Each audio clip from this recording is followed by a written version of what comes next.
Good morning and welcome to the latest episode of Thinking Tackle. My name's Neil Spooner and I'm presenting my first ever show, and for that we decided to come down to the very famous Yateley complex and we're fishing the Sandhurst day ticket water that you can see behind us. My first guest is Elliot Gray, and as you can see he's got us off to a flying start. A mirror of just over £16, and as much as I hate to bring it up, mate, that's not all that happened in the night, is it? No, it's not. I mean, unfortunately I lost a sizeable fish. You know, it's definitely much bigger than this one, but one of them things, I suppose, isn't it? At least I landed one. Yeah, exactly, mate, you have. I mean, the lake is well known for producing lots and lots of fish over £30, so anything that you lose could just be that little bit special. I had my slice of bad fortune as well. I too lost one early into the battle, had the bite about 2:30, very quickly a hook pull due to the heavy weed. But onwards and upwards. It's a great start. We're going to get this one back now, and then we're going to talk you through our swim choice and our tactical decisions.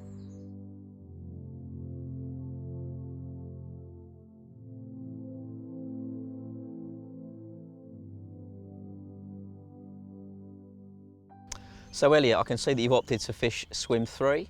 Looks like it's a busy little swim, it looks well trodden down, but have you fished it because you've actually seen something, or because I can still see the car park?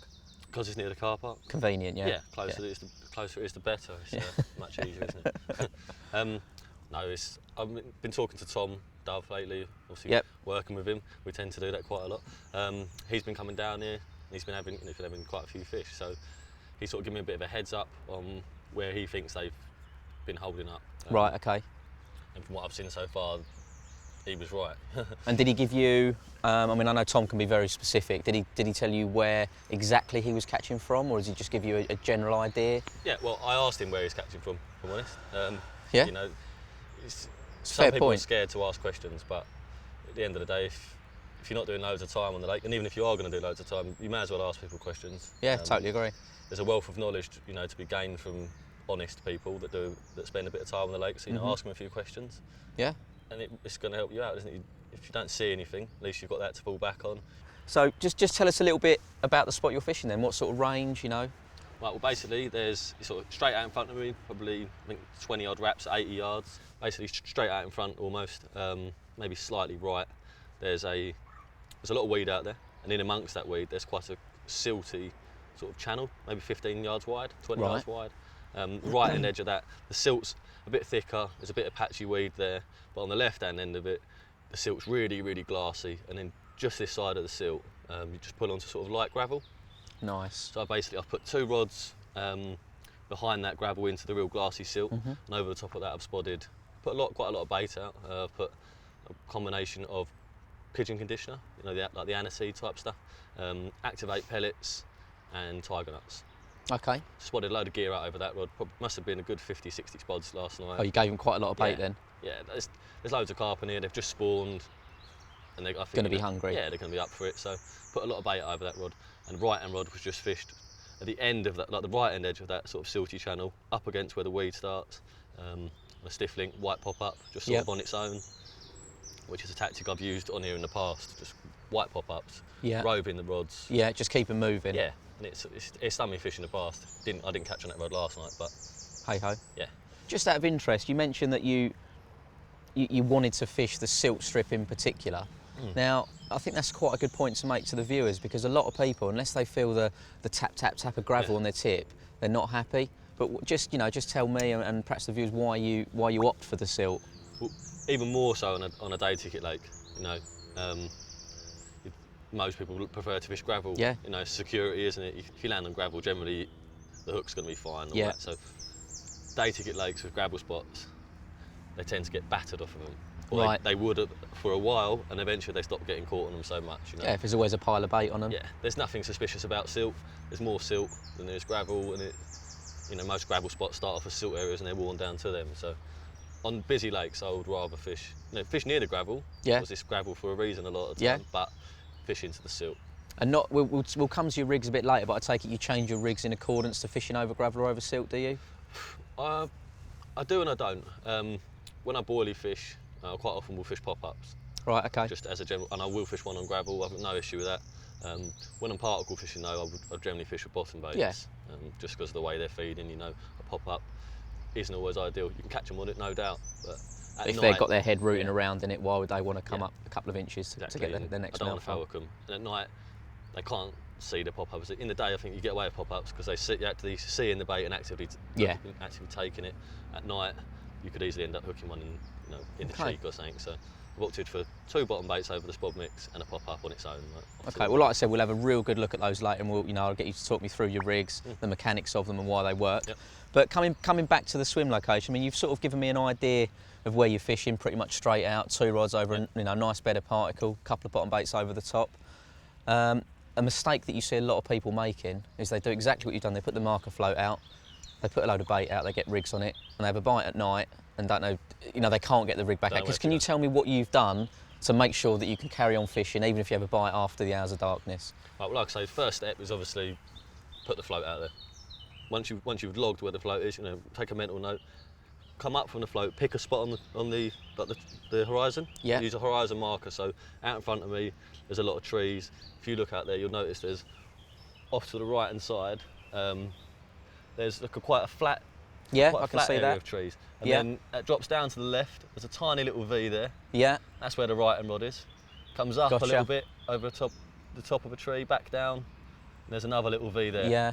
Basically, that's the left and right hand edge of my spot. So I'm spotting tight on the middle of that tree, and then the rigs are just to the side. And basically at night, as long as I've done the wraps, I've marked my lines, that sort of thing. I can just stare at that. Them. It's like a marker float in essence. Yeah, it's got a silhouette against the night sky, isn't it? They still stand out like a sore thumb.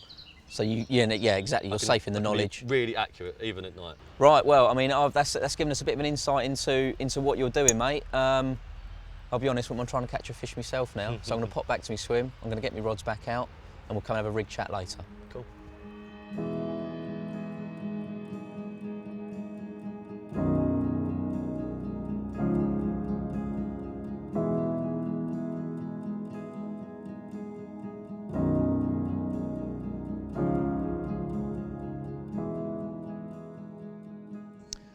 Back in my swim now. I spent a bit of time around with Elliot this morning. As you already know, I lost a fish in the night due to a hook pull in the weed. Really frustrating. We'd like to have got one nice and early on the bank, but it wasn't to be. Before I went round to see Elliot though, I made sure that I topped the spot up with some more particle. I'll run through my Spud mix with you a bit later. Come back round. As soon as I've got back, I noticed the amount of activity going on over the area. So I remarked my lines back out using the distance sticks, and 2 casts, they were back on the money. The activity's continued. I've got a couple of liners and it gets the old heart racing, and it really feels like it's going to be a matter of time before one of them rips off. Now through the night I was fishing all 3 over the spot, fishing all on the same rig. It's a bit alien to me what I did last night. I would normally, if I'm fishing over particle, I would fish 3 hook baits, probably all different, but all flat to the bottom. When you've got a carp rooting around feeding on particles on the bottom, the last thing you'd normally put out is a pop-up. However, friends of mine have been over recently fishing exactly the same method, and as soon as they switched to a blatant sort of 16mm pop-up boilie, the take started. So I've used their information, as we mentioned earlier, you shouldn't be afraid to ask, used their information, gone in with that approach and had the bite. However, I've only put 2 rods back out there for the reason being, just out to my left, very close in, maybe 25 yards out, there's a load of activity. It's certainly not from bait that I've put in. I don't know if it's bait from a previous angler. I don't know if there's a natural food bed there, but there's something that the carp are very, very happy to feed on. So I've just flicked a rig right amongst it, and already had sort of one weird occurrence where the tip started to pull round, and I thought I was away, I thought there was in, but there was nothing there. So I think the fish are just coming through in really, really close, perhaps pushed out by the pressure of everyone constantly fishing at relatively long range. A little bit about the spot that I'm fishing out in open water. It's about 85 yards, so quite a decent cast. As we mentioned with Elliot earlier, we've got the tree line, we've got the horizon to use it to the best of your ability. So it's really easy for me. Once the marker float was out in the water, I could draw a line straight up onto the horizon, and basically I've got a real flat patch of trees where it just drops down into a small divot. That just ensures that should I have a fish through the night, I know that I can get my rod bang on the money again and be effectively fishing, which is something that a lot of people don't do. They get the bite and then the rod's chucked out, or it's even chucked just down in the edge to save it, just because they don't think it can be done. If you get your lines marked out, it's a very, very easy and effective way to continue fishing.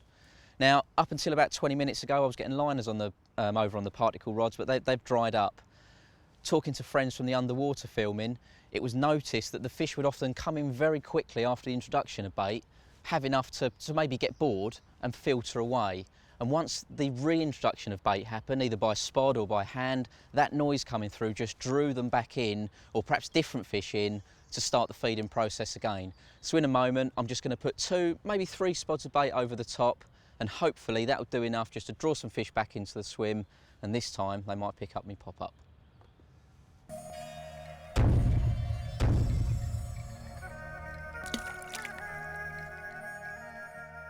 Right, just before I put a few more spods out to try and entice the fish to come back in and hopefully pick up one of my pop-ups, I'm just going to run you through what I've put into my spod mix. So I'm going to get a nice big handful here. First thing that always goes in for me, good old hemp. Very, very small granules of food, keeps the carp rooting around for ages, looking for every single grain of the stuff. So very, very important for me, that one. Next goes in for me is just a bit of pellet. I find it I like my spod mix to be a little bit stodgy, so when I'm plugging the spod, you don't get any coming out of the back. Pellet for me is the best way to do it. Good helping of that. To a jar of hemp, probably 2 good handfuls of pellet. Next, the infamous golden kernel. Can't go anywhere without sweet corn. Every fish in the lake will eat it, and it adds that, it's just that bit of extra colour, that fleck of colour. It's a very, very clear lake, so fish are cruising around at, you know, a few feet off the bottom. I really believe that if they see sweet corn, they can't help but drop down and, you know, have a taste, have a mouthful. Once they start eating, start to get preoccupied and all of these other bits, and a lot of the time they're there till all the bait's gone. Just a couple more key ingredients to mention. As I mentioned before, Tom has had some recent success fishing boilies over the top of particle, which is not something I would normally do. I'm much happier fishing maybe a small piece of fake food or just sweet corn, because that's what I believe they're getting preoccupied on. However, because they've been catching on boilies, I've added the hybrid to the mix as well. I've got some 14mm whole baits and some 18, and I've also put plenty of chopped up bits in there as well. I think it's important, you're trying to create that feeding frenzy, that they get so preoccupied that they throw all caution to the wind, so they pay no added attention to the hook bait. It's just something else that gets picked up. And the final ingredient is the tiger nut. It's been catching carp forever. Carp love to crunch things, so I'd like to put a couple of handfuls in my mix. As you can see, I've picked up a handful of bait, there's just a couple in there. You don't need too many, just enough to have that crunch factor out in the swim. That's enough for me talking about it. We want to see some fish on the bank, so I'm going to put a few more spods in now, see if we can get them bobbins moving.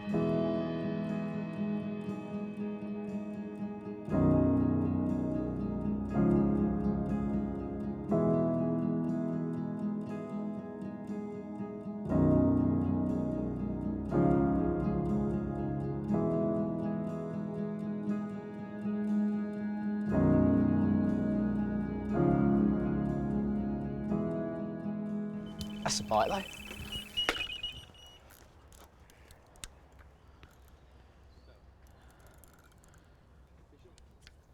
There we go, the roving rod, the one I've just been moving. I've just changed it actually. For the first time I've actually put on a tiger nut hook bait. Only fishing about 25 yards out from the bank, and it's just absolutely rattled off. He's not very happy. One thing I did do as well, I'd been keeping it with sort of a big lead, but I dropped lead size as well. I noticed there was quite a few patches of bubbles coming up, and I didn't want to create too much of a disturbance. So I dropped down just to 1.5 ounces lead. Didn't need to cast very far, like I say. Hook was razor sharp, and it's done its job. We've got one on. It's really high. As I mentioned earlier, because it's so weedy, I'm fishing with lead clips. With the tail rubber just nicked on, so that as soon as you get a bite, hopefully the lead falls off. I'm pretty sure it has, because the fish is already on the surface, and even though it's a small lead, generally it pulls them down. So I think it's done exactly what it's designed to do. Most of the weed in here is not on the surface, so anything, once you get 2 or 3 foot down, that's where you start to get problems, and it's very important to get rid of that lead if you can. Oh, he's a nice common, look at him. As I mentioned, as you can see, there's the lead clips coming out of the water. Come on, big boy. Oh, look at him, he looks pucker. Here he comes. Come on, baby.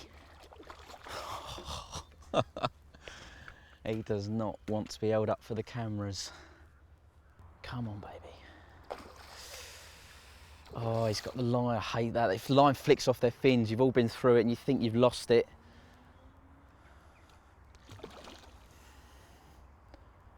Come on, come on, come on. Get in, get in, get in, get in! Get in there! That is a pucker common. Oh yes. Very pleased with that one. Look at this, absolutely belting, £21 Sandhurst common. After talking to you for so long about the bait I'm using over on the particle rods, ironically, it's the roving rod that's ripped off. Changed hook baits a couple of times, different colours, different flavours to no avail. Switched to a balanced double tiger nut and it's roared off almost straight away. Just about 20 minutes in the water. Let's hope it's the first of many. We're going to have a look at Elliot's rig now, the one that you used to catch the carp earlier. So here we go. First of all, Elliot, the first thing that jumps out at me, I've got to be honest, is the length of the hair. Yep. Talk to me. It's not something you see everyone using, is it? It's not, mate. It's basically it's quite long just to separate the bait from the hook. I don't want the bait to be able to, affect what the hook does once it's inside a fish's mouth. Right, okay, and I can see you've got a small piece of foam on top of the bait. Is that to critically balance it? Yeah, there's beneath that foam there's also a tiny little bit of cork. Oh, right, okay. And basically just taking the weight away from the bait allows the hook to do, what it wants to once it's in the mouth. Like I say, the weight of, say, a normal boilie and 80 miller, it's really heavy and it will affect what the hook does inside the mouth. Having it light, you eliminate So that's how you the always issue. fish it? Yeah. Okay. And why do you attach it here with a rig ring? What's your thinking behind that? I use a rig ring rather than tubing. I like the freedom of the ring, and it's because the hair is long, it traps it nicely at the base of the shank and helps prevent tangles. Right, brilliant. And again, you've got I can see you've got a real aggressive piece of shrink tube here, and you've got the liner line. You've got the braid here is coming out at the bottom of the tubing. Yep. Talk me through that, please. What that does in the fish's mouth, the tubing helps turn the hook, and that liner line helps it turn even earlier. Right. So basically, I want the hook to turn down into the fish's mouth as soon as possible once the hook's in the mouth. Right, so you're making the rig even more aggressive. Yeah. Okay. It's just brilliant. to get it to flip and take hold much faster. And then another point is, for me, you've got very long hair, as we've said. You've also the rig itself seems particularly long. Yeah. That's basically because of the length of the hair. I need movement. If I've got a 3-inch hook link and a 1-inch hair, there's not enough movement in the rig. I want that rig to lie, in an arc on the lake bed, not straight. I want it in an arc, so there's plenty of movement in the rig. That's why it's that little bit longer. A lot of people want their rig straight. I don't. I want it nice and curved. So yeah, I so the whole lot just flies straight back into the mouth. Before it knows what's happening. There's no weight in the bait. It's all flowing right in the mouth, and then the hook is there just to do what it wants. Take hold, like it just has there. Yeah. Maybe a bit too deep there, mate. Now, in the situation that we're faced with today, we've been here for almost 24 hours now. We're hardly setting the world alight with our results, let's be honest. There's a lot of fish to go at. Yeah. We've caught one each, and we've lost a couple as well. Do you still feel that's the right rig to have out there? Well, the activity I've had over me today has been pretty unreal. They've been going absolutely mad out there, and admittedly I haven't had bites. So maybe it might be worth shortening the hook link, shortening the hair. But this, this is the reason I use this rig so often is the security. If I hook a big one, I'm going to land it, and that's that's why I'm here. I want to catch while we're here. I want to catch one of the bigger ones if I can. Right. Okay. I can understand. That's not my mindset is totally different. I like to get as many bites as I can and land obviously as many of them as I can. But my fishing's gone down a different route to yours, which is fair enough. Can you talk me through the tying up of the rig, like from start to finish? Yeah, it's quite simple. I've always been really specific about things.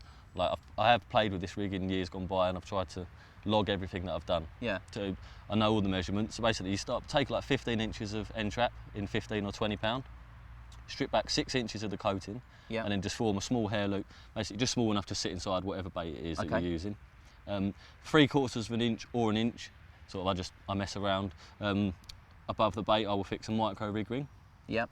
And then take the hook past the point of the hook through the rig ring, so the point's going towards the bait. Yep. And then that hook, the rig ring will go and just sit nicely on the back of the shank. And that's important where that sits, yeah? Yeah, I like to have it, just level, just a little bit lower than the barb, just as the hook starts to bend round. Put the hook on, and then basically keep the rig ring gripped tightly in between your fingers, level with the barb. Yeah. And it's just a 3-turn knotless knot.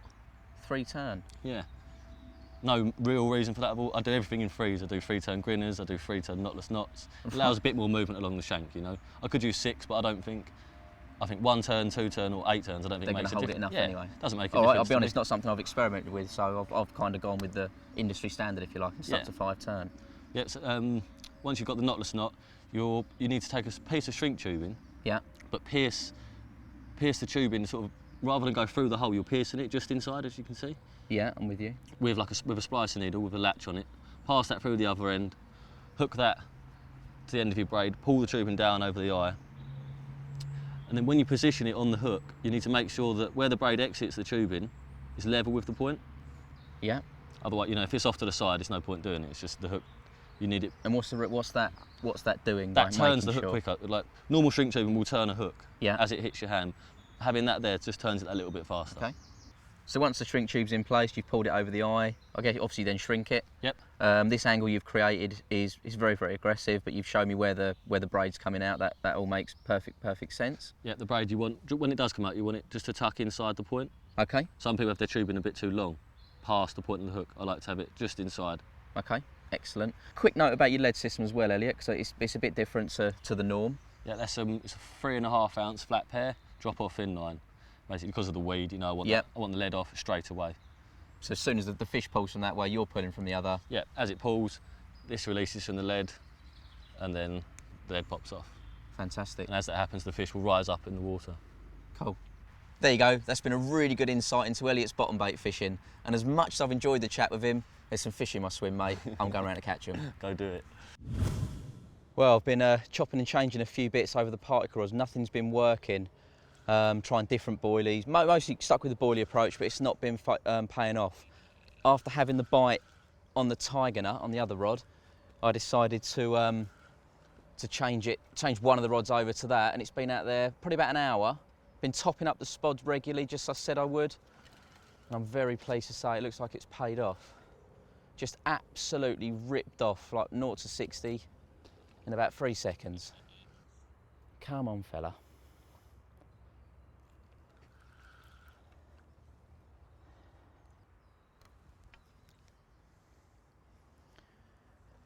Keep coming, keep coming. Ah.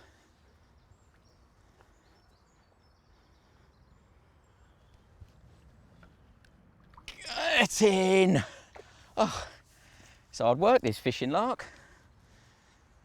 Right, I'm as keen as you are to see how big he goes, but before I do any of that, the dinner bell's working, so I want to get a few more spods of bait out there, then we can sort him out.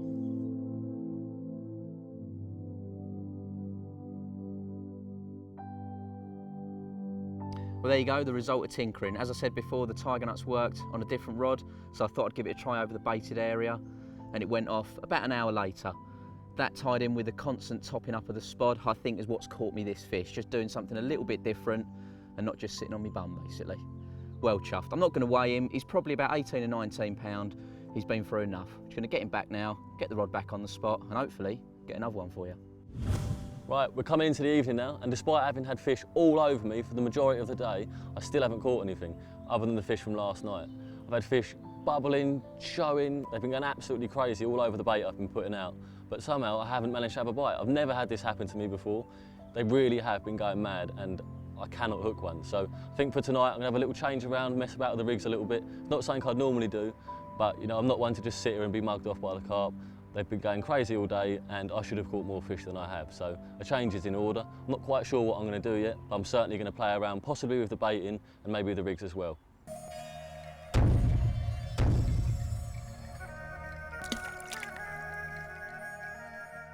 Morning, and what a way to start day 2. Had absolutely nothing through the night, and I'll be honest, I woke up a little bit despondent. I really thought it was going to happen. And just as I was sitting there making a cup of tea, the right-hand rod absolutely ripped off. Bearing in mind I'm fishing with locked up clutches, it still managed to take a bit of line. He was not happy at having a hook in his mouth. Took quite a while to play him in, took about 10 minutes. He really stayed out at long distance for quite a long while. Thankfully, just kept a tight line, kept him high up in the water so the weed wasn't an issue. And at 25.5 pound, to say I'm happy would be a massive understatement. I've also found out that my partner in crime, Elliot's got one to show us too. But this is now the 3rd fish I've had on my balanced tiger rig, and in a moment, I'm going to talk you through it. Well, this is the rig that's been doing the damage for me so far, and I'm going to talk you through it now. Starting with the bait, and as you can see, I've got 2 small tiger nuts, and I've drilled them both out and inserted a small piece of cork in there. What that does, it just basically makes the bait weightless. So when a carp comes in and hoovers it up, it goes a long way into the back of its throat and gives you a far bigger chance of it catching hold in that all-important bottom lip.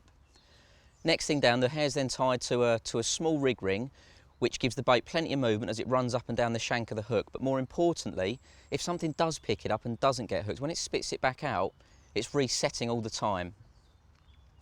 That's all then tied to a size 6 wide gape hook, and off of that, an aggressive piece of green shrink tube.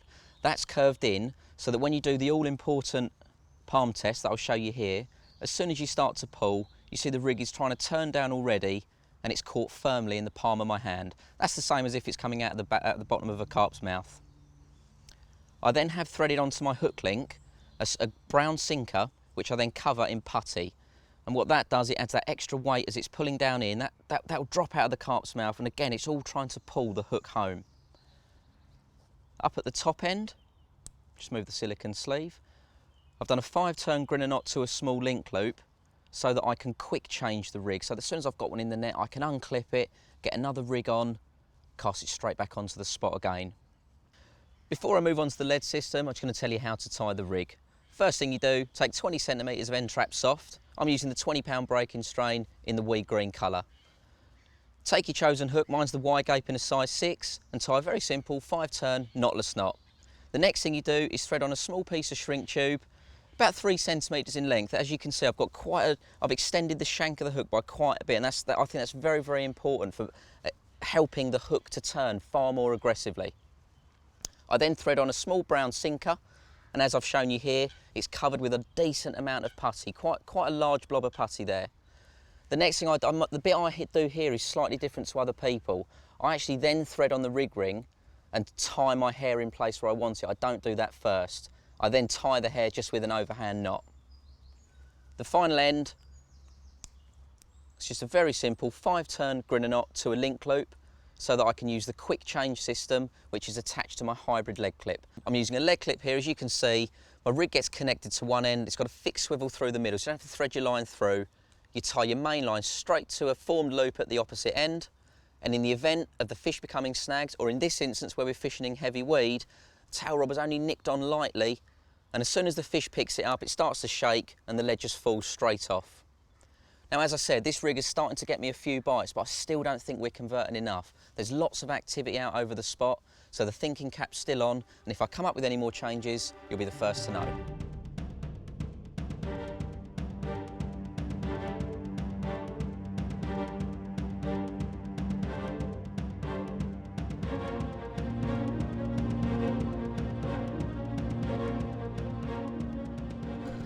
Right, well, you've seen one of the rigs I've been using with a bit of success, but I'll be honest, I didn't feel like I was converting enough. There was so much activity over the baited area, and I'd only had 3 carp, and one of those was, you know, not even from the area. So I was got the thinking cap on, had a little bit of play, and I'll be honest, had a chat with Ali about a few different things, and changed it again. This time I've gone over to a much stiffer hook link. I've got an anti-tangle sleeve on there. The hook arrangement stayed the same, as has the baiting. But in very, very quick succession, I had a bream on one rod, right, not what we're here for, but a bream on one rod within probably 10 minutes of casting it out, and now the other rod that's on the change presentation has ripped off with this very angry carp on. So I think we are getting very, very close to unlocking the code. And I don't think enough people do this. You know, you sit there, you see fish feeding, or even if you don't, and you just sort of sit there and you're happy for it all to be happening. But ultimately, just making it, you know, you're there to fish ultimately. You're not there just to sit in your bivvy and play Candy Crush on your phone. And I'm very pleased to think that because of these tweaks we're making, we're starting to get more bites. Just see them under the surface there. Very pretty carp. The last couple of bites have come on double tiger nuts in a pineapple supreme liquid. So the extra attraction in the hook bait, perhaps making it stand out that bit more, entice them to pick it up that bit quicker too. As I said, we're tweaking everything. It's not just, I knew tiger nuts were working, but now we're tweaking the tiger nuts as well. Never happy. Just going to drop down, get a net ready. I think the battle is almost over.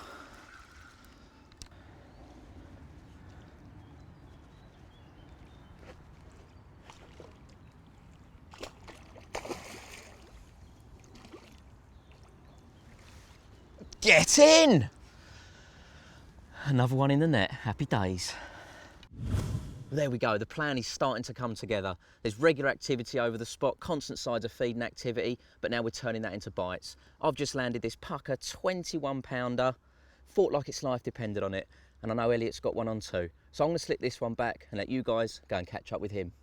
The fish I had this morning was actually on a tiger nut tip with a bit of white. Because I wanted to get the rod out one cast, I decided to put a stiff link out there instead, just a white pop up. That way it wouldn't matter if it landed just off the spot or bang on it. And I think it actually dropped right on the edge of the gravel, which is perfect for a stiff link, just into the silt. Almost there.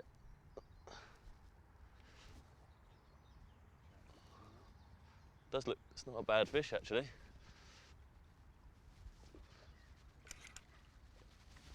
Come in. Yes. Thank God for that. Looks a good one too. Well, here it is. 21 pound, beautiful Sandhurst mirror carp. I thought he was a little bit bigger than the last couple I've had, and he is. So more than happy with this one. Absolute belter. I know Neil's just had a fish as well. He's been making a few fine adjustments to his rig, so I'm going to get this one back and I'll allow him to tell you all about that. This is the reason I love coming to places like Sandhurst. It's full of big carp, and big carp are normally hungry. We've seen them over our spots for long periods of time, and I still don't think we've been converting as many as we should be. So it was time to make a few more changes. Now what I've done, I've changed my hook link material to the hybrid stiff. Everything else has changed the same, including the lead system and the hooking arrangement.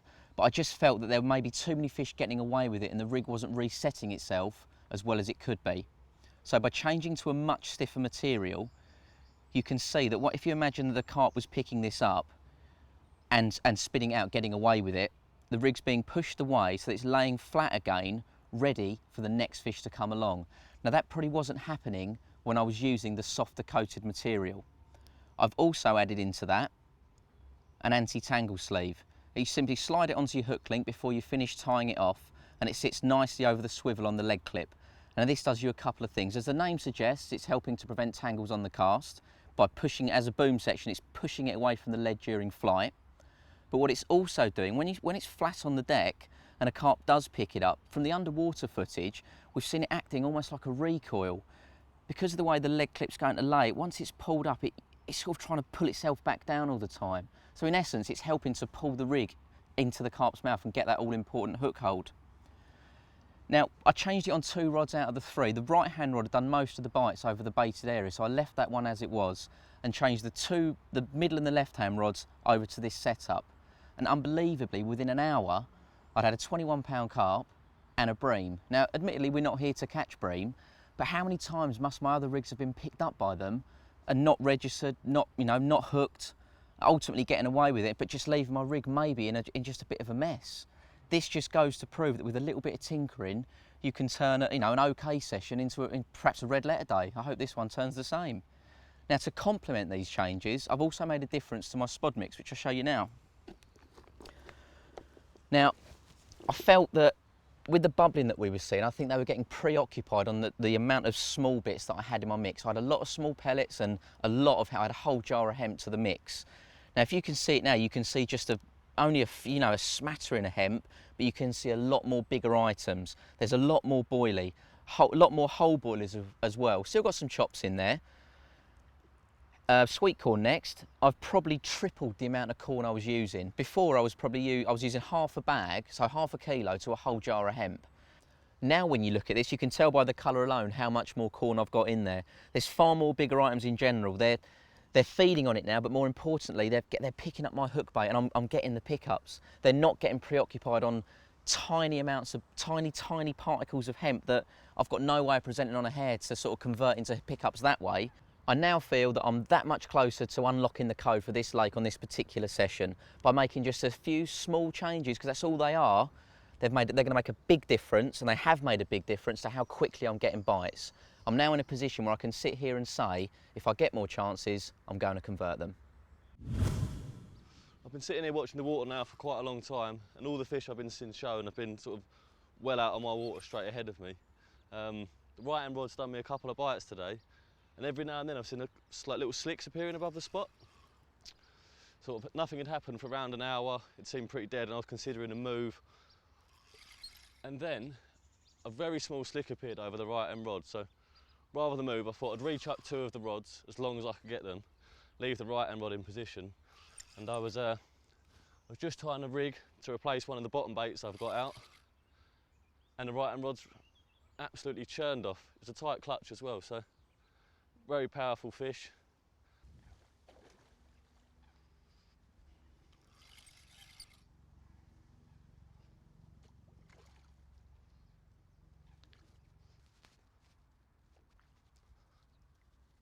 Get in there.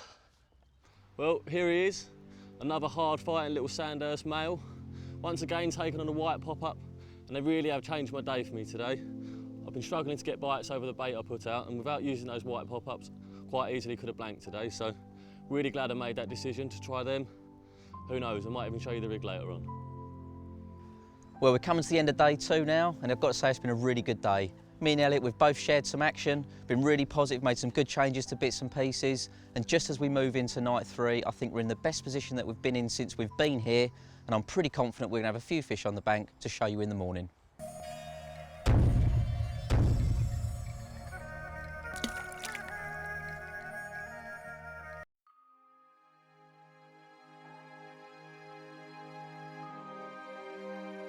Good morning. The last night proved to be very eventful. Unfortunately for me, I lost 2 fish and landed a few bream, but Elliot hasn't let us down.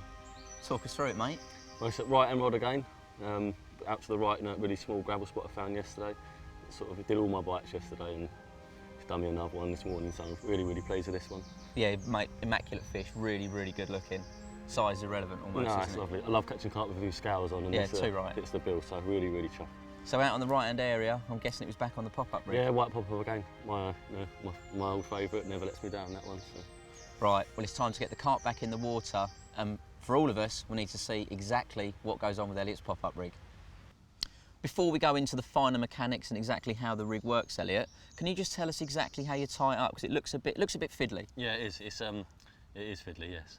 Basically, right, so you take a size 4 choddy, and some 25-pound mouth trap. I cut about 12 inches of mouth trap up normally. It's much easier to tie using that when it's in a longer length, rather than trying to do it with a little bit. Use a nice long length, form a 7-turn whipping knot around the hook, then pass the tag end, which is nearest the eye, through the hook, like the back of the hook's eye and out the front. Yeah. Once you've done that, trim the other tag end at an angle, so you can put a rig ring down onto that tag end, pass that back through the hook's eye again out the front, pull that down tight so that you close the D up completely, and then trim 5mm from the eye of the hook. Then using a lighter, just blob the tag slightly just to stop it pulling back through the eye. Pass like a pull or two through the D, and that will give you the shape. You want a nice round shape for the ring to slide on. Once you've done that, you need to take a sort of length of end trap, about 15 inches or so, tie a 3-turn grinner knot around the long tag end of the mouth trap. Then slide that grinner knot all the way up to around about 1 centimetre beneath the hook's eye. Make sure it's nice and tight, gripping the mouth trap.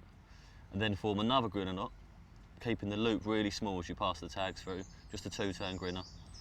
Pull that all down nice and tight. Give it a real good tug, make sure it's bedded down nicely. And then trim the tag ends, trim the braid nice and short, and trim the mouth trap about the same length, a couple of millimetres, and then again using a lighter, just blob that down. Just secures it a bit, Yeah, doesn't it? secures it, and it also stops mouth damage because the mouth trap's quite sharp once it's been cut, so Good point. it eliminates that. So once the knot's done, you need to use, I use my teeth to do it, you can use a stripper tool as well, and just remove about 1 inch, anything between a centimetre and 1 inch from beneath the knot.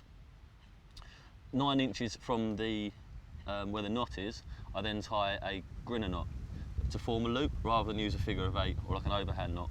I tie a grinner and just tighten it down early. Right. Basically, I've just always preferred grinner knot to a loop knot. I've never been a big fan of loop knots, so you can do either, it doesn't really matter. Okay. Then around about 2 inches from the base of that knot, which is in total about 1 inch of a loop, 2 inches beneath that knot, place a bit of putty, quite a small bit, and that just helps to kick the boom section out. Once you've done that, molten putty round the knot beneath the hook, which acts as the weight to sort of anchor the pop-up in place. And then sort of steam it all straight, attach your pop-up using some dental floss, attach it to the ring.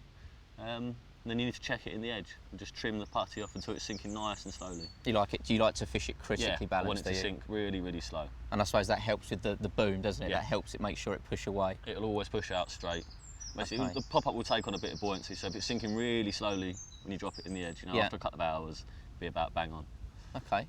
All right, well, thanks for that. I mean, I've got quite a few questions for you. I mean, to start with, a size 4 hook seems absolutely massive. Why do you favour such big hooks all the time? Again, it's partly down to sort of style of fishing that I do. It's a reliability thing. I think with a pop-up you can get away with it anyway. I really do not believe it matters. I don't think carp are aware whether I'm using a 4 or a 6. What, so you think because the fish is sort of effectively coming down on the bait, the pop-up is masking the hook anyway? Yeah. It stands out a lot more than a 6 would or an 8 would, but I just don't think, it's never been an issue. I've always used big hooks for bottom baits and pop-ups. Yeah. And with a pop-up, I'd use a bigger size than a 4. Okay. I just don't see the need to. That's much big enough. I also noticed in the bottom of your bottom of the pop-up, it looks like you've got some cork in there as well. Yeah. Basically, that's all to do with the buoyancy again. The buoyancy of the rig's important. So by plugging it with cork, you're just making it more buoyant. And because I've got a big hook on, right, the pop-up would be fine, like without the cork, it would be okay. But the hook might lean slightly. So the more buoyant I can make that bait, you're ensuring that the hook is staying. Yeah, it stays straighter. Doesn't tend to lean over. Just once it's in the water for a while. And moving further down, I can see in the rig section here, there's a very slight curve. Now, I mean, I fish choddies quite a lot, and this is obviously like a chod type section. Yeah. There's not much of a curve there, but it's still curved. Is that important? So it's as straight as I can get it, with just enough curve. So if the carp approached it from the wrong way, it will turn towards that curve makes the hook turn towards the bottom lip. Well, thanks for that, Elliot. That's given us really good insight into why you fish that rig as you do. It's certainly done you favours while we've been here. Yeah, it has. And I'm sure it will continue to do so in the future. Right, we've got a few hours left of filming. We've not given up hope yet. I'm pretty sure we've still got another fish between us to go. So I'm going to go and get my rods back out, see if we can nick one more.